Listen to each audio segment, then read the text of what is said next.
Hi, my dear beautiful people in the world. Good morning. Sometimes ஜென்சிக்கு 2K kids நான் அடிக்கடி ஒரு வார்த்தை use பண்ணுவேன். தட் இஸ் வாட் மீன்ஸ் இளைஞர்கள் அப்புறம் இந்த ஜென்சிக்கு 2K கிட்ஸ் அப்படிப்பட்டவர்களின் உலகம் இது. இந்த உலகத்தை தங்கள் தோள் மீது சுமந்து காப்பாற்ற வேண்டியது கிழவனோ என்ன மாதிரி கிழவனோ கிழவியோ இல்லை. வாலிப பெண்கள், வாலிபர்கள், வருங்கால சந்ததிகள், உங்கள் வாழ்வாதாரம் மங்கி போய் நாறி போய் பல பல பல கோடி கோடி ஆண்டுகளாக, அப்படின்னு நான் சொல்ல வரல, ஒரு 33,000 ஆண்டுகளாக சிம்பன்சியிலிருந்து மனிதன் தோன்றினான் என்றெல்லாம் சொல்லுகிறார்கள். அது வேண்டாம். டார்வினுடைய அந்த ஆராய்ச்சி ஆய்வு அது பற்றியெல்லாம் நான் பேச போகிறதில்ல. இன்று நான் எப்பொழுதும் ஒரு வார்த்தை சொல்லுவேன். அதாவது ஒரு சேஸு, நேற்றில் இருந்து கற்றுக்கொள், இன்றைக்காக வாழ், நாளை மீது நம்பிக்கை வை, கேள்விகள் கேட்டுக்கொண்டே இரு. எப்படி? கேள்விகள் கேட்டுக்கொண்டே இருக்க வேண்டும். ஆமாம், குறை சொல்வதில், ஆமாம், பிறர் மீது குறை காண்பது, அந்த குறைகளை பற்றி எடுத்துரைப்பது, இதை நிறுத்திவிட்டு குறைகான், உன்னிடம் குறைகான்.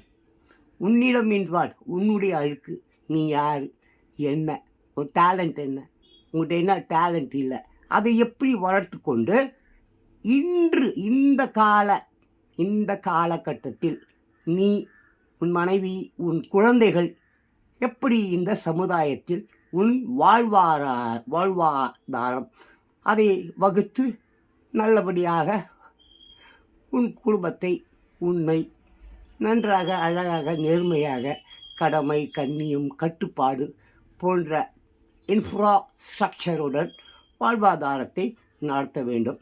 ஓகே, அப்படியே ஒரு அருமையான ஒரு விஷயத்தை பற்றி தான் நான் பேச போகிறேன். வெறுமை மீன்ஸ் வாட்? சரி, அதை பற்றி அப்படியே பார்க்கலாம். ஓகேவா? முடிஞ்ச அந்த வீடியோ ஸ்கிப் பண்ணாமல் பாருங்கள். அப்புறம் நம்ம ஒன்றும் சொல்கிறதுக்கு இல்லை. ஓகே, ஆமாம், நான் ஏகப்பட்ட விஷயங்களை இப்படி தான் பேசி கொண்டு இருக்கிறேன். பட் கேட்பதும் அதை பற்றி ஆய்வு செய்வதும் செய்யாததும் அவரவர்கள் கையில் இருக்கிறது. சரி, நான் இப்போது ஒரு அமெரிக்கன் சேஸ்லேருந்து இந்த வீடியோ ஸ்டார்ட் பண்ணுறேன். தட் மீன்ஸ் கோல்டு டர்க்கி தெரியும். அது என்ன கோல்டு டர்க்கி? டர்க்கினா நெருப்பு கோழி, எல்லாருக்கும் தெரிஞ்சிருக்கும் இல்லையா? தெரிஞ்சிருக்குமா, தெரிஞ்சிருக்காதா? I'm asking you, just you peoples. டர்க்கினா நெருப்பு கோழி, கோல்டு டர்க்கினா என்ன? What is man that is cold turkey? நெருப்பு கோழி. கோல்டு டர்க்கினா நீர்கோழியா? சொல்லுங்க பார்க்கலாம். சரி, நீர்கோழின்னே வச்சுப்போம். ஓகேவா? ஸோ இங்கே ஒரு அற்புதமான ஒரு விஷயம் சொல்லப்பட்டிருக்கிறது. ஆமாம், to suddenly quit an old habit. அதாவது திடீர்னு ஒரு பழைய பழக்கத்தில் இருந்து, இப்போ என்ன வச்சு நான் சொல்லுறேன். ஓகேவா? இப்போ ஜாம்தாஸ்கோ சிறு வயதுலேருந்து ஸ்மோக் பண்ணுறேன். சிறு வயது மீது ரொம்ப சின்ன வயசுலேருந்தே நான் ஸ்மோக் பண்ணுறேன். இப்போ எனக்கு 64 வயசு ஆயிடுச்சு. இந்த கண்டென்ட்டும் அது சம்பந்தமானது தான். ரைட்டா? To suddenly quit and old habit, அதாவது யூசேஜ்னா பார்த்தீங்கன்னாக்கா that is meaning. To suddenly quit and old habit, that is meaning. இது என்ன பார்த்தா யூசேஜ் என்னன்னா, இது எங்கெல்லாம் இது வந்து யூஸ் ஆகும், எப்படியெல்லாம் யூஸ் ஆகும் அப்படி சொல்லி பார்த்தா, my grandfather used to smoke a lot, but my grandfather has used to smoke a lot, but now he has turned cold turkey and kicked the habit. புரியுதா உங்களுக்கு? மறுபடியும் நான் இந்த ஒரு தடவை படித்து காட்டுறேன். My grandfather used to smoke a lot, but now he has turned cold turkey and kicked out the habit. புரியுதுங்களா உங்களுக்கு? என்னுடைய என்னுடைய தாத்தா கிராண்ட் ஃபாதர் மீன்ஸ் தாத்தா தானே. ஸோ அவர் வந்து வந்து என்னது யூஸ் டு ஸ்மோக் பயங்கரமாக ஸ்மோக் பண்ணுவார்.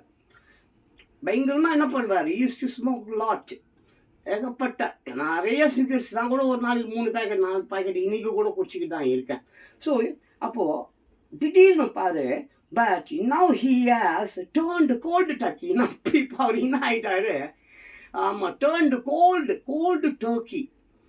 நீர்கோழி, நெருப்பு கோழி இல்லை. டர்க்கின்னா நெருப்பு கோழி நம்ம பார்த்தோம். கோல்டு டர்க்கினா நீர்கோழியா? சரியான மீனிங் நம்ம தான். அவங்க ரொம்ப ஆய்வு செய்ய வேண்டாம். ஸோ என்னது கோல்டு டர்க்கியாக மாறி போயிட்டார். And kick the habit out. அந்த பழக்கத்திலிருந்து மீண்டு விட்டார்.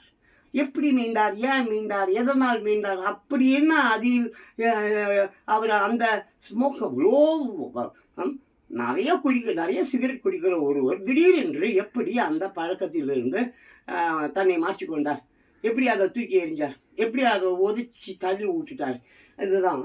அப்போது இது ஆக்சுவலாக பார்த்தா இந்த சேஸ் வந்து ஒரு ஒரிஜின். ஆமாம், ஆர்ஜின் என்னன்னு பார்த்தா ஒரிஜின் ஆர்ஜினெல்லாம் ஒன்றுதா. ஸோ என்ன பார்த்தா, no one actually knows how this saying came to be. ரொம்ப பேருக்கு இந்த சேஸ் எப்படி வந்தது போகணுன்னு தெரியாது. எனக்கு கூட தெரியாது, ஏன் நிறைய பேருக்கு தெரியாது. ஓகேவா? அதான், no one actually knows how this saying came to be. எப்படி வந்திருக்குன்னு ரொம்ப பேருக்கு தெரியாது. பட் நடைமுறையில் அதை என்ன சொல்கிறாங்கன்னா, all we know is that it is an American says. அது மாதிரி நிறைய பேருக்கு அது தெரியுது, ஒரு அமெரிக்கனுடைய chase. American chase means what, salesman, அது என்ன வாட் கோட்டேஸ் அந்த மாதிரி, இல்லை வந்து நடைமுறை டைலாக் அந்த மாதிரி, இல்லை பழமொழி அந்த மாதிரி, இல்லை புது மொழி அந்த மாதிரி, இல்லை முதுமொழி அந்த மாதிரி வந்து actually all we know is that it is an American saying. ஓகேவா? So that means to stop a bad habit. அதாவது இது என்னென்னா, ஒரு கெட்ட பழக்கத்தை எப்படி நிறுத்துறது அப்படி சொன்னால், ஆமாம், எனி பேட் ஹேபிட், எந்த கெட்ட ஒரு பழக்கமாக ஆகட்டும், எவ்வளோ உலகத்தில் ஆயிரமான கெட்ட பழக்கங்கள் இருக்கிறது. அதில் எந்த ஒரு கெட்ட பழக்கமோ அது எப்படி ஸ்டாப் ஆகும், எப்படி ஸ்டாப் பண்ணுவாங்க, எதனால் ஸ்டாப் பண்ணுவாங்க அப்படி என்றால், and if you stop it cold in its tracks. ஆமாம், இனி உன்னுடைய ட்ராக்ஸ் இருக்கு இல்லையா, ட்ராக் மேன் மியூசிக்கில் கூட 5 ட்ராக் இருக்குது, 7 ட்ராக்ஸ் இருக்குது, 18 ட்ராக்ஸ் இருக்குது, காமெடி ட்ராக்குன்னுவாங்க. அப்படி அந்த மாதிரி ட்ராக்ஸ் இருக்கு இல்லையா, அந்த ட்ராக் இருப்பார். அந்த ட்ராக் தட் மீன்ஸ் அவர் இன்சைடு நிறைய ட்ராக்ஸ் இருக்குது, நிறைய லேஸ் இருக்குது. லேஸினோ சரி, அந்த லேஸ் இருக்குது. இப்போ பூமி எடுத்துக்கங்களேன், இப்போ 8 லேஸோ இன்னும் இருக்குதுன்னு சொல்கிறாங்கல்ல, அந்த மாதிரி தான். So and if you stop it goal in tracks, அதாவது உன்னுடைய அந்த ட்ராக், நீ உன்னுடைய அந்த நடைபாதையில், உன்னுடைய அந்த நடைபாதை தான். ஆமாம், அதில் வந்து உனக்கு ப்ராப்ளம் ஏற்படும் போது, சிக்கல் ஏற்படும் போது, வலி ஏற்படும் போது, சளி ஏற்படும் போது, மூச்சு திணறல் ஏற்படும் போது, ஏதோ வியாதி வந்து அதை வந்து உன்னை வலியுறுத்தும். விட்டுடு, வேணாம், இதுக்கு மேலே தொடரக்கூடாது, இதுக்கு மேலே தொடருன்னா என்ன ஆகிடுவேன், நீ செத்து போயிடுவேன். அந்த மாதிரி பிளாடி திங் வந்து உன்னை வந்து என்ன பண்ணும், உன்னை வந்து தூண்டு வைக்கும். ஸோ அப்படிப்பட்ட ஒரு சூழ்நிலையில் நீ என்ன பண்ணுவேன், ஆட்டோமேட்டிக்காக நீ அந்த பேட் ஹேபிட்லேருந்து விடுபட்டுடுவேன். இதுதான் அது. ஸோ அப்படின்னா அது அப்போது you have turned cold turkey, you have done என்னது கோல்டு டர்க்கி. ஸோ அந்த மாதிரி ஒரு முடியாத பிரச்சனை, இந்த ஒரு கெட்ட வழக்கம். அப்போ நிறைய பயங்கரமான ஒரு குடிகாரன் சாவர மாதிரி ஒரு சூழ்நிலை அந்த குடியால் உனக்கு ஏற்பட்டு விட்டது என்று உனக்கு தெரிந்தால், வாழ வேண்டும் என்று உனக்கு ஒரு எண்ணமோ சிந்தனையோ உன் மனதில் எழுந்தால் கண்டிப்பாக நீ அந்த பழக்கத்தை விட்டுடுவேன். அதுதான் இது ஒரு அமெரிக்கன் சேயிங், புரியுதா, ஒரு அமெரிக்கன் சேயிங். ஸோ நம்ம பார்த்து என்ன விஷயம் நான் இதை பற்றி நான் உங்களோட இப்போ பேச போகிறேன்னா, ஆக்சுவலி அப்புறம் அப்படி இன்னொரு விஷயத்த சொல்லிடுறேன். இன்று வந்து ஆக்சுவலி வந்து 124வது காமராஜர் அவர்களின் பிறந்த நாள். காமராஜர்களை பற்றி நான் நிறைய வீடியோஸ் போட்டிருக்கேன். அவர் கடந்த காலங்களில் அவருடைய பிறந்த நாட்கள், ஒவ்வொரு பிறந்த நாளுக்கும் நீங்கள் போய் பார்த்தா தெரியும். நான் ஒரு 9 வருஷமாக யூடியூபராக இருக்கேன். ஒவ்வொரு வருடமும் காமராஜர் பிறந்த நாள் அன்று வந்து அவரை பற்றிய அந்த ஹிஸ்ட்ரி இருக்கு இல்லையா, பற்றியெல்லாம் நான் வந்து ஒரு வீடியோ போட்டுருவேன். இன்றைக்கி வந்து என்னால் போட முடியாத தெரியல. But I am going to talk about one beautiful சமாச்சாரம். அது என்னன்னா வெறுமை, தனிமை, இந்த மாதிரியெல்லாம் நீங்கள் கேள்விப்பட்டிருப்பீங்க இல்லையா? வெறுமை நம்ம கேள்விப்படுறது தான், எல்லாருமே அப்படி தான். இந்த உலகத்தில் இருக்கிற மொத்த பேருமே, தட் மீன்ஸ் உலகத்தில் 800 கோடி பேர் இருக்க தோராயமாக தான், ஓகேவா? உடனே நம்ம அப்படியே போய் ஆய்வெல்லாம் செய்ய வேண்டாம். ஒரு 800 கோடி பேர் உலகத்தில் இருப்பதாக நமக்கு வந்து தெரியும் இல்லையா? ஸோ இந்த வெறுமை, தனிமை, ஆமாம், ரொம்ப பேர் சொல்லுவாங்க, தனிமைகளை அவனை விடாதீங்க, சூசைட் ஏதாவது பண்ணிக்க போகிறான். ஆமாம், ரொம்ப பேர், நிறைய பேர் ஏன் என்னங்க தனிமையிலேயே இருக்கான், ஏன் யார் கூடயுமே சேர மாட்றான், அவன் எல்லாத்தையும் வெறுமையாக ஃபீல் பண்ணுறானோ, துறவி ஆகிட்டானோ, சன்னியாசி ஆகிட்டானோ, பரதேசி ஆகிட்டானோ, ஏன் இப்படி யார் கூடயுமே டச் வச்சுக்க மாட்றான், ஏன் யார் கூடயுமே அவன் வந்து பழகுவது இல்லை? அப்படி என்ன அவனுக்கு ஒரு வெறுப்புணர்வு? அப்படி என்ன தன்னைத்தானே அவன் ஒரு வெறுமையானவன், தனிமையானவன் என்று கருதுகிறானா, அல்லது உறவுகளே இல்லை என்று எண்ணி தனித்து வாழ்கிறானா? என்ன அவனுடைய வாழ்க்கை என்று நம்ம எல்லாரும் யோசித்து பார்த்தா எல்லாரும் அப்படித்தான் இருக்கிறோம். உலகத்திலே இருக்கிற எல்லோருமே அப்படித்தான். எல்லோருமே தனித்தே வாழ்கிறார்கள். உறவுகள் என்பார்கள், அவன் அக்கம் பக்கம் சுற்றுத்தார், அவன் இவன் லொட்டு லொசுக்கு, வந்தவன் போனவன், துண்ணவன் துண்ணாதவன், பணம் இருக்கும்போது வருவார்கள், இல்லாத போது எல்லாரும் போய்விடுவார்கள் என்று சொல்வார்கள். அது உறவுக்காரர்களாகட்டும், நண்பனாகட்டும், யாராகட்டும், இருக்கும்போது வருவான், இல்லாதப்போ ஓடி போயிடுவான் என்று எல்லோரும் அந்த ஒரு நடைமுறையில் இது இருக்குது. பட் இங்கே என்ன நம்ம முக்கியமாக கவனிக்க வேண்டுமே என்றால், தனிமை ஒரு மனிதனை இனிமையாக்கும். ஆமாம், ஒரு கை தட்டினால் ஓசை வருமா? பல கைகள் தட்டினால் அதனே ஓசை வரும் என்று சொல்வார்கள். உண்மைதான், பல கைகள் தட்டினால் ஓசை வரும், அமைதியோ நிம்மதியோ வராது, சண்டையும் சச்சரவுகளும் தான் வரும். ஒரு மனிதன் தனித்து இருக்கிறான் என்றால் அவனால் மிக மிக மிக மிக அற்புதமாக யோசிக்க முடியும், சிந்திக்க முடியும். ரொம்ப பயங்கரமாக அவன் சிந்திப்பான். நம்ம ஏன் இப்படி தனித்து விடப்பட்டு விட்டோம், எதனால் இப்படி தனித்து விடப்பட்டோம், நமக்கு என்ன ஆகிவிட்டது, ஏன் இப்படி என்று அவனை அறிந்து கொள்வதற்கு ஒரு அற்புதமான ஒரு இடம்தான் தனிமை. அவன் சிந்திக்க, அவனை மேலும் மேலும் மேலும் மேலும் மேலும் மேலும் சிந்திக்க வைக்கக்கூடிய இடம்தான் தனிமை. தனிமையில்தான் அவனால் அவன் யார் என்று அறிந்து கொள்ள முடியும். நான் அப்படித்தான் என்னை அறிந்து கொண்டேன். எனக்கு 64 வயது ஆகிறது, இருந்தாலும் நான் ஒரு வெறுமையில் வாழ்வதாக மட்டும்தான் எண்ணிக்கொண்டு வாழ்கிறேன். ஆமாம், ஈவன் தோ ஏங்க நீங்கள் யாரை வேணால், சரி நம்ம இப்போ நம்ம முதலமைச்சர் விஜய் அவர்களை எடுத்துக்கொள்ளலாம். ஆமாம், பாருங்க, அவர் நல்லா தான் ஆக்ட் பண்ணி, அவர் ஏற்கனவே அரசியலுக்கு வரணும் என்பது வந்து எழுதப்பட்டிருக்கிறது, அவர் ஆசைப்பட்டிருக்கிறார், அவர் அங்கே தகப்பனார் ஆசைப்பட்டிருக்கிறார். நான் அதே தெருவில் வாழ்ந்தவன், காவேரி தெருவில், காவேரி ஸ்ட்ரீட்டிலும் என் வீடு இந்த மனைன்னா அவங்க வீடு அந்த லாஸ்ட்டு, அவ்வளோதான், அந்த தெருவில் லாஸ்ட் வீடு அவங்க. நான் சின்ன பிள்ளையிலன்னா 1984 நான் வந்து சாலிகிராமத்துக்கு சென்று விட்டேன். ஆமாம், 1984 பார்த்துக்குங்க. ஆமாம், அந்த காலகட்டங்கள் அப்போ சாலிகிராமத்தில் மிஞ்சி போன ஒரு அந்த கொஞ்சம் தெருக்கள் தான். ஆமாம், ஒரு 500 குடும்பங்கள் இருக்கும் என்று வைத்துக் கொள்ளுங்களேன். அதுக்கப்புறம் அந்தாண்ட பக்கம் தசரதபுரம் இருக்கும், இந்தாண்ட பக்கம் விருகம்பாக்கம் இருக்கும். எல்லாமே பெரிய மக்கள் தொகை அப்போதெல்லாம் கிடையாது. ஸ்டுடியோக்கள் மட்டும்தான், AVM studio, Karpagam studio, Majestic studio, Senthil studio, Arunachalam studio, அந்த மாதிரி சுற்றி எல்லா பக்கமும் வந்து ஸ்டுடியோக்கள் தான் இருக்கும். ஆமாம், அப்பொழுதும் வந்து சினிமாக்காரர்கள் பெரிதாய் அங்கு வாழ மாட்டார்கள். அவர்களுக்கு அப்பொழுது அந்த காலகட்டங்களில் எல்லாம் அதான் எல்லாம் 80s வந்தவங்க தான் எல்லாம். இப்போ நீங்கள் சாலிகிராமம் எடுத்துக்கிட்டீங்க, விருகம்பாக்கம் எடுத்துக்கிட்டிங்கன்னா ஸ்டுடியோக்கள் அங்கே இருக்கும். பட்டு கலைஞர்கள் எல்லாருமே டி நகர், தேனாம்பேட், அந்த மாதிரி ஒடுது அடையார், அப்படிப்பட்ட ஏரியாக்கள் தான் அவங்க குடியிருப்பாங்க. அதுக்கப்புறம் இப்போ எப்படி நீங்கள் ஒரு இடத்தில் குடியிருப்பீங்க, அந்த இடத்திலிருந்து எக்மோருக்கோ இல்லை செங்கல்பட்டுக்கோ வேலைக்கு போவீங்கள்ல, அப்படித்தான் எல்லோரும் அந்த காலகட்டங்களில் வந்து. ஆமாம், அங்கே இருந்தது டி நகரில் வந்து வீனஸ் ஸ்டுடியோ இருந்தது.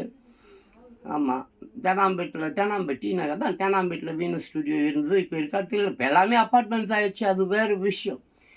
இப்போ நம்ம விஜய் அவர்களை எடுத்துக்கொண்டாக்கா அவங்க மதர் இருக்காங்கல்ல, சோபா, அவங்க வந்து கேகே நகரில் தான் இருந்தாங்கன்னு நினைக்கிறேன் ஃபேஸ். தென் ஆஃப்டர்வர்ஸ் 80s தான் 80, 82, 83, 84 நான் சொல்கிறேன்ல, நான் 84 சாலிகிராமத்தில் என்னுடைய வாழ்வாதாரத்தை எப்படி நான் அங்கே ஸ்டார்ட் பண்ணேனோ அந்த காலகட்டங்களில் அவங்க வந்து ஒரு சாதாரண இசை ஃபேமிலி, இசை குடும்பம்.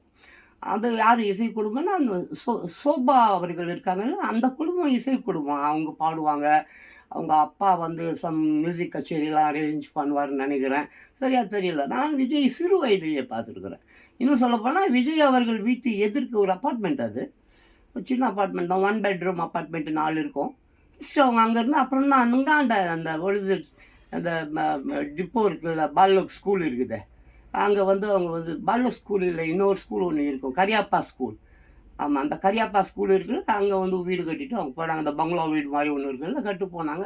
ஸோ நான் வந்து சுற்றி வாழ்ந்த சினிமாக்காரர்களை நான் சரி அது விட்டுருங்க, அதை பற்றி பேசுகிறேன். எதுக்கு இதை சொல்ல வரேன்னா, இப்போ விஜய் அவர்களை பற்றி இதை எதற்காக நான் பேச வந்தேன்னா, விஜய் அவர்கள் வந்து ஒரு வெறுமை மீன்ஸ் வாட், தனிமை, அந்த மாதிரி ஒரு ஒரு அந்த ஒரு ஆழ் சிந்தனைக்குள் சென்று விட்டார் என்றே நான் கருதுகிறேன். ஏனென்றால் இவ்வளோ பணம், இவ்வளோ புகழ், இவ்வளோ சொத்துகள், இவ்வளோ உறவுகள், அவ்வளோ இருந்து அதெல்லாம் துறந்து விட்டு நான் அரசியலுக்கு வந்து விட்டேன், உங்களுக்காக வந்து விட்டேன் என்று சொல்கிறார், மக்களுக்காக வந்து விட்டேன் என்று சொல்கிறார். நீங்கள் என்னை 33 வருடங்களாக என்னை வந்து நீங்கள் நல்லா பார்த்துக்கினீங்க, இப்போ நான் வந்து உங்களை நல்லா பார்த்துக்க போகிறேன் என்று சொல்லிக்கொண்டு வந்திருக்கிறார். அதில் எந்த அளவுக்கு இதில் உண்மை இருக்கிறது, உண்மை இல்லை என்பதை பற்றி நாம் ஆய்வு செய்ய வேண்டாம். பட் அவர் வெறுமையில் இருக்கிறார் என்பது மட்டும் உண்மை.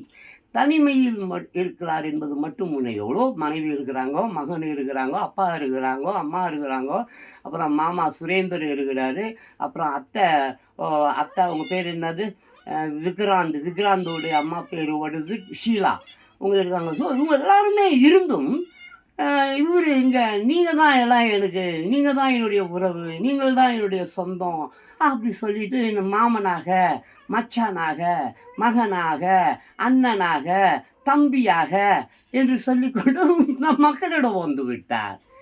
அப்போ அந்த உறவுகள்லாம் என்னன்னு சொல்வது?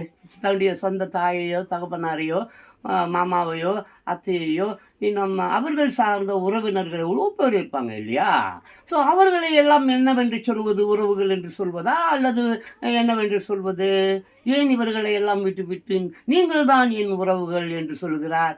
அவர்களும் உறவுதான், இவர்களும் உறவுதான். எந்த உறவையும் அவர் வந்து அறுத்து கொள்ளவில்லை, இருந்தாலும் புதுப்பித்துக் கொள்கிறார், அவ்வளோதான்.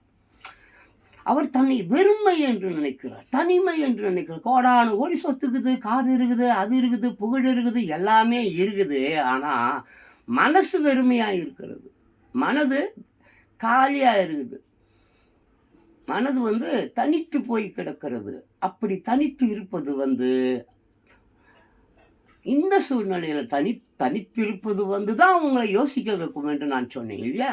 தனிமையில் தான் வந்து யோசிக்க முடியும். நான் யார், என் பேர் என்ன, என் உண்மையான பேர் என்ன, எனக்கு பேர் யார் வச்சாங்க, எதுக்கு வச்சாங்க, எதனால் வச்சாங்க, எந்த சூழ்நிலையில் வச்சாங்க, என்னத்துக்கு அப்படி ஒரு பேரை வச்சாங்க, இப்படி ஒன்றன் பின்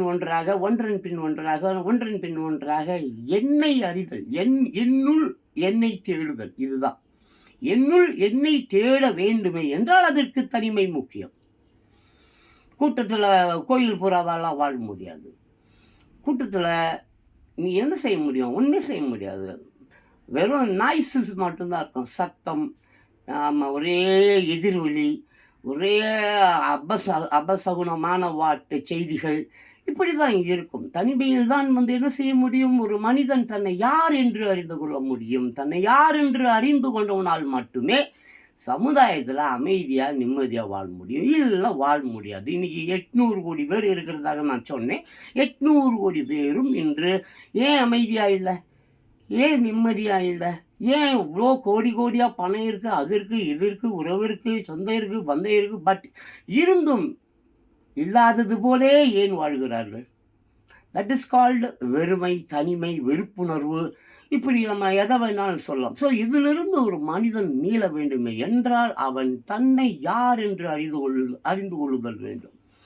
அதை தான் சாக்ரடீஸ் அவர்கள் ரொம்ப அற்புதமாக சொல்லுகிறார்கள். எம்ஜிஆர் பாடல் கூட ஒன்று இருக்கும், நான் யார் நான் யார் நீ யார், நாளும் தெரிந்தவர் யார் யார், தாயார் மகன் யார் தெரியார், தந்தை என்பார் அவர் யாரோ. இந்த வரிகள் எல்லாம் கூட சாக்ரடீஸ் அவர்களின் பொன்மொழிகளிலிருந்து எடுக்கப்பட்ட வரிகள் தான். ஏன் திருக்குறள்லேருந்து எடுத்திருக்காங்க அப்படி சொன்னாலும் அதுவும் பொருந்தும். ஏன்னா மாபெரும் சிந்தனையாளர்கள் ஏகப்பட்ட பேர் இருந்திருக்கிறார்கள், கடந்த காலங்களில் வாழ்ந்திருக்கிறார்கள். அவர்கள் விட்டு சென்ற அற்புதமான சிந்தனைகளையும் கருத்துக்களையும் நாம் எடுத்து நம் வாழ்வாதாரத்துக்கு ஏற்றாற்போல் அதை மாற்றிக்கொண்டு ஒரு அற்புதமான ஒரு வாழ்க்கையை வாழ வேண்டும். ஆமாம், அப்படி யாரும் இருப்பதாக தெரியவில்லை. பட் இது மாற வேண்டும். நிறைய மாற்றங்கள் வந்திருக்கிறது, மகிழ்ச்சி தான். இப்படி ஒரு மாற்றம் ஒரு 70 ஆண்டுகளுக்கு முன்புலாம் இல்லை. ஒரு 70 இயர்ஸுக்கு முன்னால் இருந்ததோ என்னமோ நமக்கு தெரியாது. எனக்கு 64 வயசு தானே ஆகுது. ஸோ எம்ஜி ராமச்சந்திரன் அவர்களைப் போல் நான் மீண்டும் நான் அவரை பற்றி தான் பேசுவேன். அதே மாதிரி இன்று 124வது பிறந்த நாள் இல்லையா காமராஜர் அவர்களுக்கு. காமராஜர் கல்வி கண் திறந்தார் என்று சொல்வார்கள். உண்மைதான், காமராஜர் கல்வி கண் திறந்தவர் தான், இல்லை என்று சொல்ல முடியும். நிறைய ஸ்கூல்ஸ் ஓப்பன் பண்ணார். ஸ்கூல்ஸ் ஓப்பன் பண்ணால் மட்டும் பத்தாது, படிக்கிறதுக்கு ஒரு பயிலும் வரமாட்டான். அப்போ படிக்கிறதுக்கு அங்கே யாராவது வர வேண்டுமே என்றால் என்ன பண்ணால் வருவான்? சோத்தை போட்டால் வருவான். ஆக பசிக்கிறதுக்காக வருவானே. பசிக்கிறது போனால் சோறு கிடைக்கும், ஸ்கூலில் படிப்பு கிடைக்கும் அப்படின்றதுக்காக ஆரம்ப காலங்களில் எவரும் ஸ்கூலுக்கு வரவில்லை. பட் காமராஜர் காலத்திற்கு முன்பாகவே பிரிட்டிஷ்காரன் ஆட்சி பண்ணிட்டு இருக்கிறதுக்கு முன்னால் இருந்தே, ஆமாம், 150-187 ஆண்டுகளுக்கு முன்னாலே கிறிஸ்டியன் காலேஜ் இருக்கிறது. ஆமாம், இது 124வது பிறந்த நாள் தான் அவருக்கு இல்லையா. 150-187 நினைக்கிறேன். அப்போவே தாம்பரத்தில் கிறிஸ்டியன் காலேஜ் இருந்தது. ஸோ இந்த மாதிரி நிறைய மிஷினரிஸுங்க ஸ்கூல்ஸ் நடத்தின்னு இருந்தாங்க. ஏகப்பட்ட ஸ்கூல்ஸ் இருந்தது. ரொம்ப பேர் இங்கே படிக்க முடியாது என்பதனால பெரிய நம்ம விவேகானந்தர், அம்பேத்கர் அவங்கெல்லாம் பார்த்தீங்கன்னா சமஸ்தானம் அவர்களை லண்டனுக்கு அனுப்பிச்சு படிக்க வச்சுது. அமெரிக்கா, லண்டன் அந்த மாதிரி சமஸ்தானம் இன்னும் அரசு இருக்கு இல்லையா, சமஸ்தானம். அவர்கள் சில சிறந்த மாணவர்கள் இருக்கிறார்கள் என்றால் அறிந்து கொண்டால் அவர்களை சமஸ்தானம் அவங்க கண்ட்ரோலில் வச்சுருக்கோம். தட் மீன்ஸ் ஒரு அடிமை மாதிரின்னு வச்சுக்கின்னு அவங்கள ஃபாரினில் தான் லண்டன் அந்த மாதிரி அமெரிக்கா அங்கெல்லாம் போய் படுக்க வச்சு அதுக்காக கடன் தான். அது இட்ஸ் ஆல்சோ கடன் மாதிரி தான். இப்போ போய் படிக்கணும், கொள்ளணும், செய்யணும், அரசாங்கத்தில் வேலை செய்யணும். அரசாங்கத்துக்கு தேவையான அறிவுரைகள், சிந்தனைகள், படிப்பு சம்பந்தப்பட்ட விஷயங்கள், அது இது இப்படி தான் அவர் கூட அம்பேத்கர் கூட அப்படி தான். அந்த வெள்ளக்காரன் அவன் வைத்திருந்த சட்டங்கள் தான் இன்றும் இருக்கிறது. அவர் அம்பேத்கர் சும்மா பாலிஷ் பண்ணி வச்சிருக்கிறார், அவள் தான். அவர் ஒன்றும் புதுசாக ஒன்றும் ஏற்றவில்லை. ஏற்றிருக்கலாம், 1-2 ஏற்றிருக்கலாம். என்னை பொறுத்த வரைக்கும் ஆமாம், சட்டங்கள் ரொம்ப பழையது, ரொம்ப பழைய சட்டம். புது சட்டங்கள் ஏற்றப்பட வேண்டும். புதுசாக தினம் இன்று மக்கள் என்ன செய்கிறான், போகிறான், வரான், எப்படி இதை கண்ட்ரோல் பண்ணணும், எப்படி இந்த எவ்வளோப்பா இந்த மாதிரி கொள்ளைப்பா பெரிய பெரிய பெரிய பெரிய குற்றங்கள்லாம் அரங்கேறி போய்கொண்டே இருக்கிறது. இங்கு சட்டங்கள் தினம் புது சட்டங்கள் அமைக்கப்பட வேண்டும். அங்கெல்லாம் நம்ம முஸ்லீம்ஸ் கண்ட்ரிஸ் இருக்குல்ல, அங்கெல்லாம் அப்படித்தான் டப்பன்னு சட்டங்களை மாற்றிக்கொண்டே இருப்பார்கள். குற்றங்கள் எப்படி அதிகரிக்கிறதோ அப்போ அந்த குற்றங்களை கட்டுப்படுத்துவதற்காக சட்டங்களையும் டப்பன்னு மாற்றிக்கொண்டே இருப்பார்கள். ஃபாரின்லலாம் அப்படித்தான். இங்கெல்லாம் கடைசியாக எப்போயோ என்ன சட்டம் போட்டாங்க போல இருக்குது, சரியாக தெரியல நமக்கு. சரி, பட் சட்டங்கள் ரொம்ப நியாயமானதாக இருக்கணும், ஏழைகளுக்கு உதவக்கூடியதாக இருக்கணும். ஏழை பணக்காரன் என்பதை பற்றியே நான் அடிக்கடி பேசிக்கொண்டே வருகிறேன்னு. ஸோ இது யார் இந்த ஏழை, யார் இந்த பணக்காரன் சொல்லுங்க பார்க்கலாம். ஏங்க இப்போ ஒரு பணக்காரன், ஒரு டாக்டர் இருக்கிறாரு, ஒரு இன்ஜினியர் இருக்கிறாரு, இல்லை ஒரு கார்பரேட் கம்பெனிக்கார பெரிய முதலாளி இருக்கிறார். இந்த முதலாளி ஆகட்டும், இல்லை அந்த இன்ஜினியர் ஆகட்டும், இல்லை அந்த டாக்டர் ஆகட்டும், இல்லை அந்த ஜட்ஜி ஆகட்டும், இல்லை அந்த மிகப்பெரிய ஒரு கேஸுக்கு 5 லட்சம் 10 லட்சம் 50 லட்சம் ஃபீஸ் வாங்குகிற வக்கீலாக கூட இருக்கட்டும், அவர்கள் வீட்டில் வேலை செய்வது யார்? சர்வன்ஸ் யார்? ஹவுஸ் மேய்டு யார்? மேல் வேலை சொல்லுறோம், பாப்பா பார்த்துக்கிற வேலை பேபி சிட்டர்ஸ், அப்புறம் அந்த குக்கு சமையல்காரன், அப்புறம் தோட்டக்காரன், இப்படி சொல்கிறோமே, அவர்கள்லாம் யாரப்பா? அவர்கள்லாம் யார்? அந்த பங்களாவில் வேலை செய்கிறான் அவ்வளோதான், பட் அடிமை ஏழை தானேப்பா. ஏமா அந்த முதலாளி அவனையும் தனக்கு ஈக்குவலாக ஒரு முதலாளியாக தன் சொத்தில் இருக்கக்கூடிய சொத்தெல்லாம் ஏன்டா இதாடா ஷூ மாட்டி விட்ற, நீ தானா டை கட்டி விட்ற, நீ தானா காரு ஓட்டுக்கிட்டு போகிற, ஏன்னா என் உயிரையே உன்னை நம்பி ஒப்படைச்சி பின்னால் உக்காந்துட்டு வரனே டிரைவர், என் உயிரை நீ எவ்வளோ அற்புதமாக பாதுகாக்க, எவ்வளோ அற்புதமான ஒரு தொழில் டிரைவர் தொழில். அப்படி இருக்கும்பொழுது என் சொத்து இவ்வளோ கோடாடு கோடி சொத்து நான் செத்ததுக்கு அப்புறம் யாரும் எடுத்துகிட்டு போகிறதில்ல, என் பொண்டாட்டி செத்துட்டு அதுக்கப்புறம் யாரும் எடுத்துகிட்டு போகிறதில்ல, என் பிள்ளைங்க செத்துட்டு போனதுக்கப்புறம் யாரும் எடுத்துகிட்டு போகிறதில்ல, என் பேர பிள்ளைங்க செத்துட்டதுக்கு அப்புறமும் யாருமே எடுத்துகிட்டு போகிறதில்ல, கவர்மெண்ட்டு தான் ஆட்டையை போட்டுக்க போகுது. அப்படி இருக்கும் பட்சத்தில் என் சொத்தில் இந்தாடா நீயும் உன் குடும்பமும் காரில் போங்க வாங்க, இல்லையா என் வீட்லையா இவ்வளோ பெரிய பங்களோ, இவ்வளோ பெரிய பங்களா 35 ஏக்கரில் வீடு, பங்களோ, கெஸ்ட் ஹவுஸ், ஹோட்டலுக்கு, ஸ்விம்மிங் பூல், பேட்மிண்டன் ஆடுறதுக்கு கோர்ட், அதுக்கு இது எல்லாம் இருக்கும்பொழுது அவனை மட்டும் அந்த வேலைக்கார பயில மட்டும் அப்படியே தானடா வச்சுன்னு இருக்கிறீங்க? சிந்தித்துப்பார். அந்த வேலைக்காரனுக்கு என்னைக்காவது நீ உயர்வு கொடுத்து அவனை நல்லா அழுகு பார்த்துருக்குறியா? நீ மட்டும் கோட்டு சூட்டு போட்டுன்னு போனால் போதுமா? அவன் கோட்டு சூட்டு கீட்டுலாம் போட்டுட்டு போகக்கூடாதா? நீ மட்டும் நல்லா பெரிய கிளப்பில் மெம்பராக இருப்ப, உன் பொண்டாட்டி மெம்பராக இருப்பா, அங்கே போய் குடிப்பா, அங்கே போய் கூத்தடிப்பா, அங்கே போய் சீட் ஆடுவா, அங்கே போய் மகளிர் சங்க தலைவின்னுவா. என்னடா உங்கள் லாஜிக்? எல்லாம் பொதுவாக இருந்து விட்டால் பதுக்குவது இருக்காது. என்னது? எல்லாம் பொதுவாக இருந்து விட்டால் பதுக்குவது இருக்காது. ஆமாம், திருடாதே பாப்பா திருடாதே, வறுமை நிலைக்கு பயந்து விடாதே, வறுமை நிலைக்கு பயந்து விடாதே, திறமைக்கு பயந்து விடாதே, திருடாதே பாப்பா திருடாதே.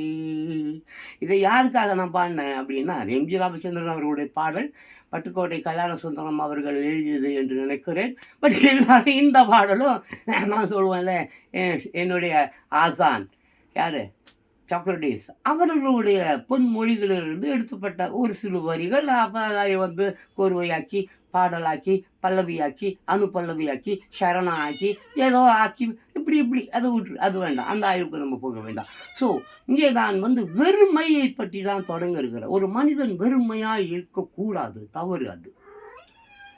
ஒரு மனிதன் வெறுமை என்ற நிலை அவனுக்கு ஏற்படும் பொழுது அவன் தன்னைத்தானே மறந்து தன்னை அழித்து கொள்ளும் சூழ்நிலைகள் கூட வரும். அதனால் தான் தனிமையில் இருக்கும்பொழுது அவன் தன்னை அறிந்து கொள்ள முற்பட வேண்டும், சிந்திக்க வேண்டும். மாபெரும் சிந்தனையாளனாக ஒருவன் மாறுகிறான் என்றால் எப்பொழுது என்றால் அவன் தனிமையில் இருக்கும் பொழுதுதான். ஆகையினால் கூட்டமாக போய் வைன் ஷாப்பில் குடிச்சிட்டு வாந்தி எடுத்துக்கிட்டு கிடக்கிறது கூட தனிமையில் இருக்கும்போது சிந்தி நாம் எதற்காக குடிக்க வேண்டும்? குடிப்பதனால் என்ன பெரிய ஒரு நன்மை வருகிறது? கஞ்சா குடிக்கிறதுல என்ன நன்மை வருது?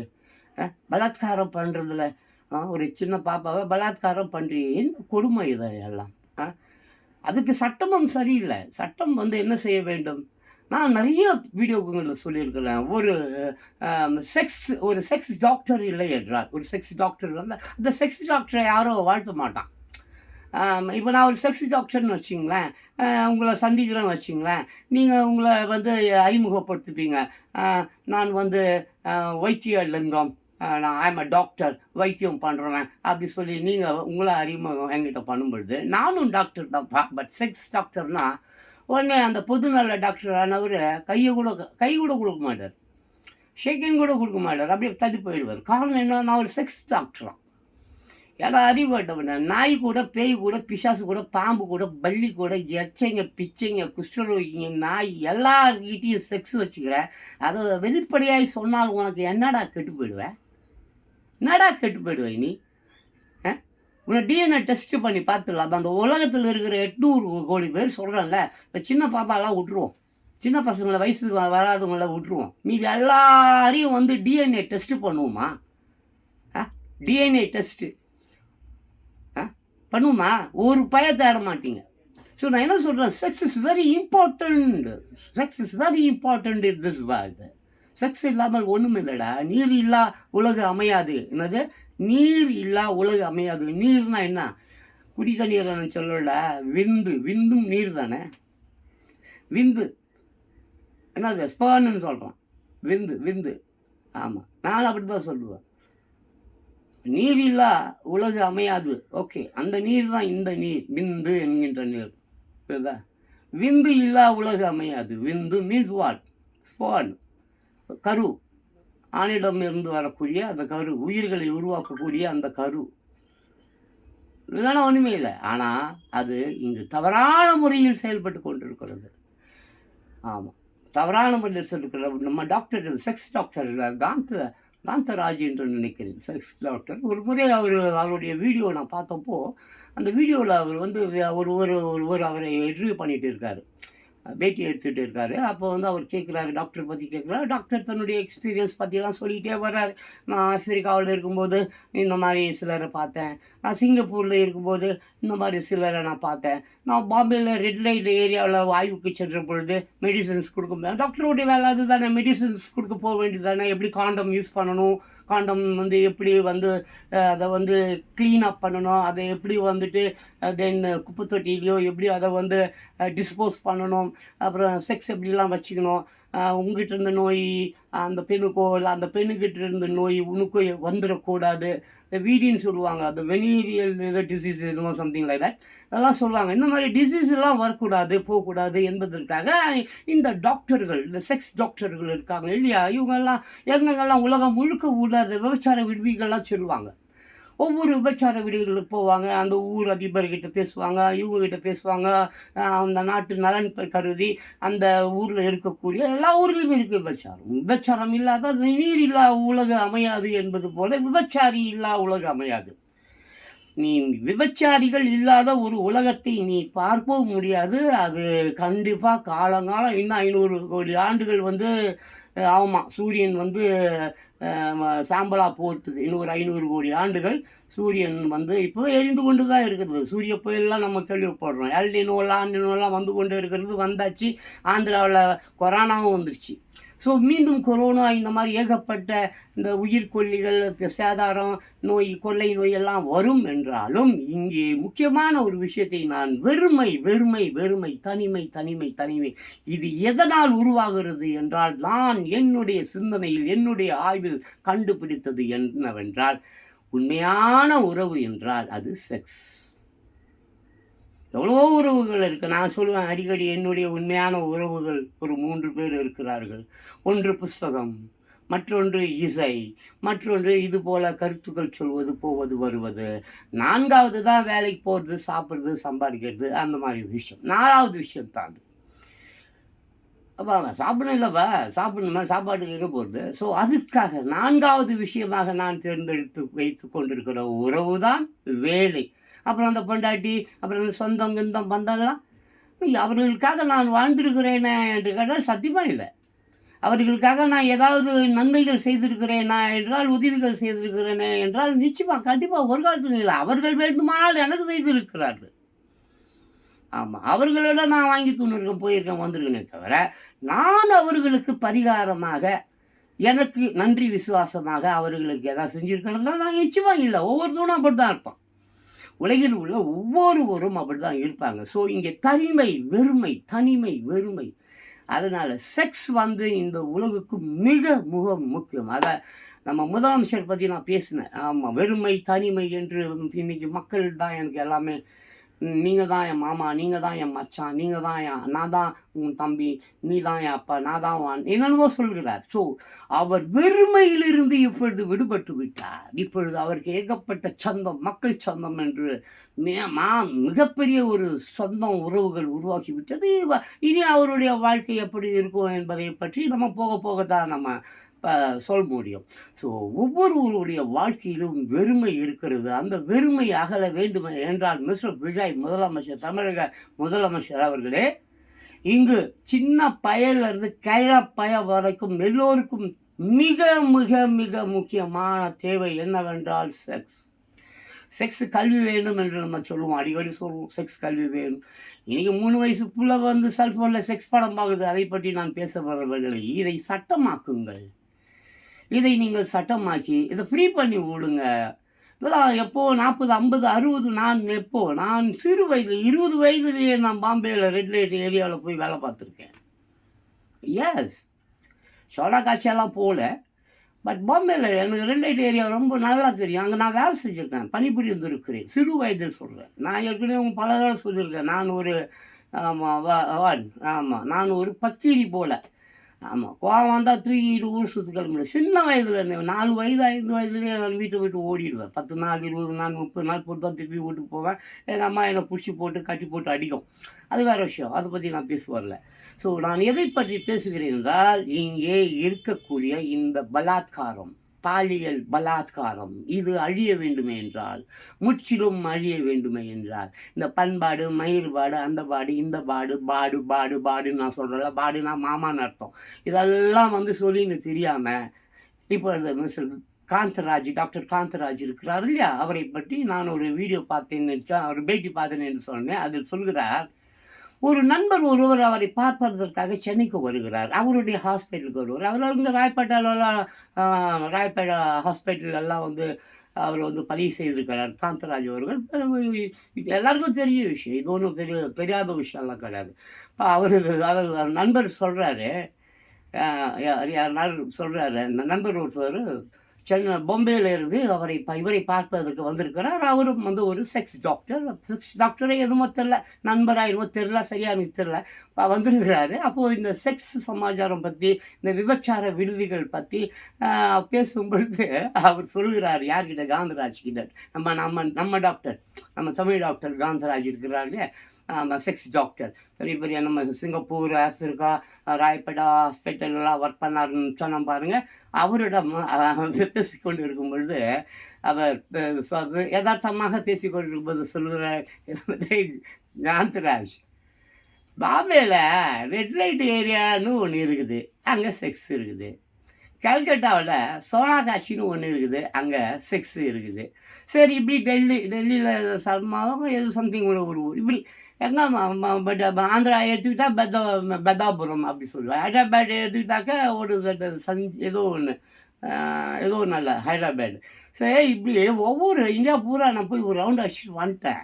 அங்கங்கே இந்த ஒரு ஏரியாவுக்கு தனியாக நம்ம இதுவா பாம்பேவா ரெட் லைட் ஏரியா, கல்கட்டாவா சோனாகாட்சி, டெல்லியா அது என்னமோ பார்க்குறோம், ஏதோ ஒன்று மனதில் வரல. ஆனால் ஒரு விஷயந்தாடே காந்தராஜ், ஒரு விஷயம் என்ன தெரியுமாடா, சென்னை மட்டும்தான்டா தெருவுக்கு தேவடியா ஓடுகுது அப்படின்ட்டார். எப்படியா? பாம்பேயில் ரெட் லைட் இல்லையா, கல்கட்டாவில் சோனாகாட்சி, பட் சென்னையில் தாண்டா தெருவுக்கு தேவடியா. எப்படி இருக்குது பார்த்தீங்களா? ஸோ இங்கு வரையறுக்கப்படவில்லை, கட்டமைப்பு சரிவில்லை. இந்த விஷயம் நடந்தது நேற்றோ இன்றோ அல்ல, பல ஆண்டுகளுக்கு முன்பு டாக்டர் காந்தராஜ் அவருடைய நண்பர் ஒருத்தர் பாம்பேயிலிருந்து இங்கே வந்த பொழுது இருவரும் உரையாடி கொள்ளும் பொழுது அவர்கள் பேசிக்கொள்ளுகிறார்கள். அப்போவே. ஸோ இப்போது இன்றைக்கி எக்கச்சக்க டெக்னாலஜி, ஏஐ மீன்ஸ்லாம் இன்றைக்கி அதெல்லாம் எல்லாம் வாழ்ந்து கொண்டு இருக்கிறோம். அதெல்லாம் அங்கே வந்தாச்சு, 50-60 வருடங்களுக்கு முன்பாக ஏஐ எல்லாம் வந்தாச்சு. இப்போ ஏஐ, குவாண்டம் ஏஐ இந்த மாதிரி என்னென்னமோ வருது. இன்னும் முழுக்க இந்த உலகம் மாறப்போகுது. மனிதர்களுடைய பயன்பாடே தேவையில்லை என்ற ஒரு நிலையெல்லாம் வரப்போகுது. அது வேறு விஷயம், அதை பற்றி நம்ம பேச வேண்டாம். அதே மாதிரி வெப்பமயாகுதல், உலக பேரிடர்கள், உலக சண்டை, 3ஆம் உலகப்போர், ஏகப்பட்ட விஷயங்கள் போய்கொண்டிருக்கிறது. அதை பற்றியும் நான் வந்து பெரிதாக பேசவில்லை. 39 நிமிஷம் ஆயிடுச்சு. ஸோ நான் என்ன சொல்ல வரேன், இது லைசன்ஸ் கொடுத்து விட்டுடுங்க. இப்போ பாம்பே சொன்னோம்ல, red light area, Kennedy bridge, அப்புறம் கோலிவாடா இப்படி ஏகப்பட்ட நான் தான் சொன்னல அங்கே வேலை பார்த்துருக்கேன்னு சொன்னது இப்போ இல்லை. நான் சிறு வயதில் நான் ஒரு 20 வயது 23 22 அந்த மாதிரி வயதுகள் 24 வயது அந்த காலகட்டங்களில் நான் அதை பற்றி பேசிகிட்டு இருக்கேன் இப்போது. So better do one thing mister chief minister Vijay, இதான் லைசன்ஸ் கொடுத்துருங்க, ஒதுக்கிடுங்க, இந்த ஏரியாவில் நீங்கள் நல்லா எடுத்துங்க. எதையும் தடுக்க முடியாது, அதை மட்டும் பிடிச்சிங்க. அது குடியாகட்டும் போதையாகட்டும் இந்த விஷயம் ஆகட்டும் 1000 ஜென்மங்கள் ஆனாலும் இதை ஸ்டாப் பண்ண முடியாது. அதனால தான் ஆரம்பத்திலே பேட் ஹேபிட்னு ஒரு சமாச்சாரத்தை நான் எடுத்தேன். ஒரு பேட் ஹேபிட் மீடியா முதல்லே இருக்கும். ஒரு கெட்ட பழக்கத்தை எப்படி விட முடியும் என்றால் அவனுக்கு அதில் மரணம் ஏற்பட்டு விடும் என்று அவன் மனம், அவன் உள் மனம், அவன் ஆழ் மனம் அவனுக்கு சொல்லும் பொழுதுதான் அவன் அதை விடுவான், இல்லை அவன் விட மாட்டான்.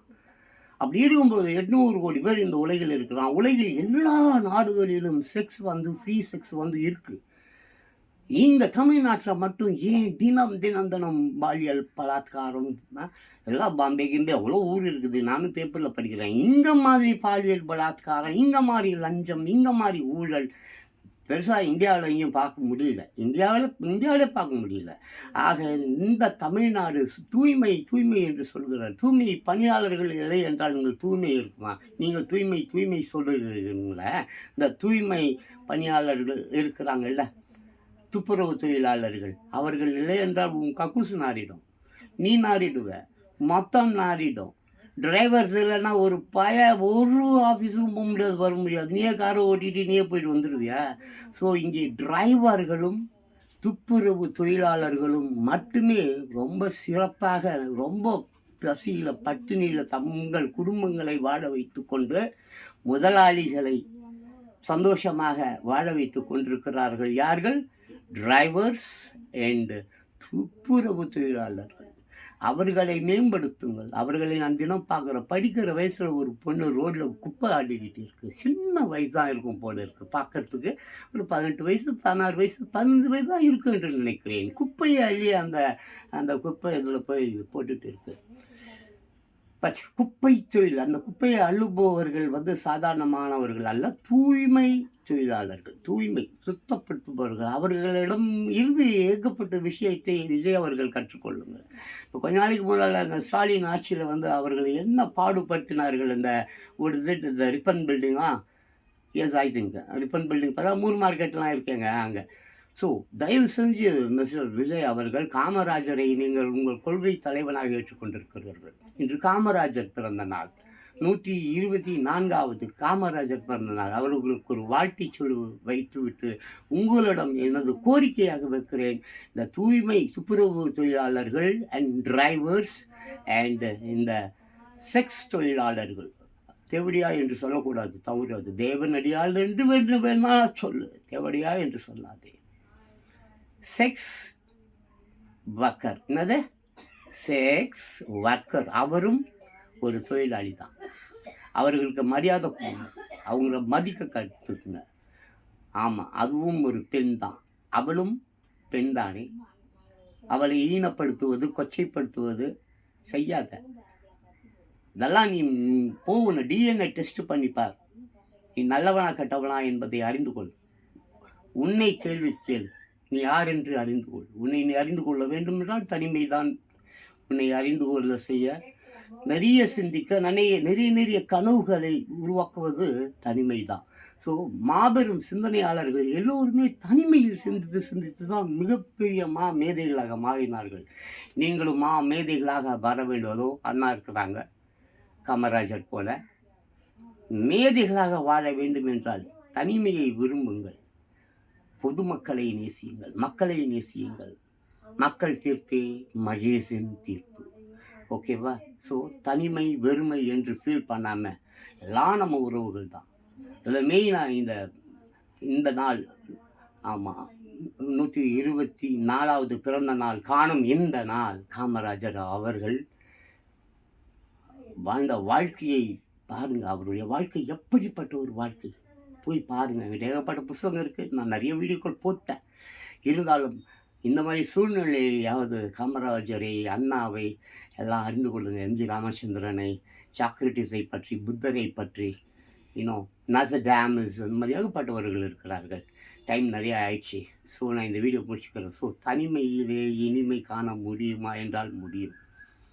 தனிமையிலே தனிமையிலே இனிமை காண முடியுமா? கேள்வியோடு விட்டுறேன். இனிமை காண முடியுமா முடியாதா என்று நீங்கள் தனிமையில் இருக்கும் பொழுது உங்களை யார் என்று கேட்டு அறிந்து புரிந்து அதன்படி நாடுங்கள். மறுபடியும் சொல்கிறேன், நேற்றிலிருந்து கற்றுக்கொள், இன்றைக்காக வாழ், நாளை மீது நம்பிக்கை வை, கேள்விகள் கேட்டுக்கொண்டே இரு. நீ யார், நீ யார், நீ யார், நீ யார், நான் யார், நான் யார், நீ யார், கேள்விகள் கேட்டுக்கொண்டே இரு. நாளும் தெரிந்தவர் யார் யார், கேள்விகள் கேட்டுக்கொண்டே இருந்து. தாய் யார், கேள்வி கேட்டுக்கொண்டே இரு. தந்தை யார், கேள்வி கேட்டுக்கொண்டே இரு. கேள்விகள் கேட்டுக்கொண்டே இருங்கள். உங்கள் வாழ்வாதாரம் சிறந்து விளங்க இந்நாளில் பொன்னாளில் 124வது பிறந்த நாள் விழாவை, காமராஜர் பிறந்த நாள் விழாவில் நீங்கள் எல்லோரும் அன்போடும் பண்போடும் கடமை கண்ணியம் கட்டுப்பாடு நிறைந்தவர்களாக வாழ வேண்டும் என்று நான் ஆண்டவரிடம் பிரார்த்தனை செய்கிறேன். நான் ஆண்டவன் இல்லை, சாமி இல்லை, அது இல்லை, இது இல்லை வேணுவேன். ஆமாம் பச்சைவந்தி மாதிரின்னு வச்சுங்களேன். ஆமாம் சூழ்நிலைக்கு ஏற்றாற்போல் தன்னை மாற்றிக்கொள்பவன் மனிதன். ஏனென்றால் அவன் அறிவு பிடித்தவன். சூழ்நிலைக்கு ஏற்றாற்போல் தன்னை மாற்றிக்கொண்டு செல்ல வேண்டும். பச்சைவந்தி பாருங்கள், மரத்தில் என்னென்ன கலர் இருக்கோ அந்த கலருக்கு ஏற்ற மாதிரி தன்னை மாற்றிக்கொள்ள வேண்டும். அப்படி மாற்றிக்கொண்டால்தான் அது பச்சைவந்தி. மனிதனும் சூழ்நிலைக்கு ஏற்றாற்போல் தன்னை மாற்றிக்கொண்டு போய்கொண்டே இருக்க வேண்டும். அப்படி மாற்றிக்கொண்டால்தான் அவன் மனிதன். இல்லாது அல்லது வாயில் வடை சுடுவானுங்க பாரு, ஊர் பூரா உலகம் பூரா, அப்படி வடை சுட்டு கொண்டே நீ வாழ்ந்து விட்டு போக வேண்டியதுதான். சரி, மீண்டும் ஒரு வீடியோவில் சந்திப்போம். வணக்கம். தனிமையிலே இனிமை காண முடியுமா? தனிமையில் இருக்கும்போது நீ யார் என்று உன்னையே நீ அறிவாய். உன் வாழ்வாதாரம் சிறந்து விளங்க உன்னை நான் வாழ்த்தி வணங்கி விடைபெறுகிறேன். வணக்கம்.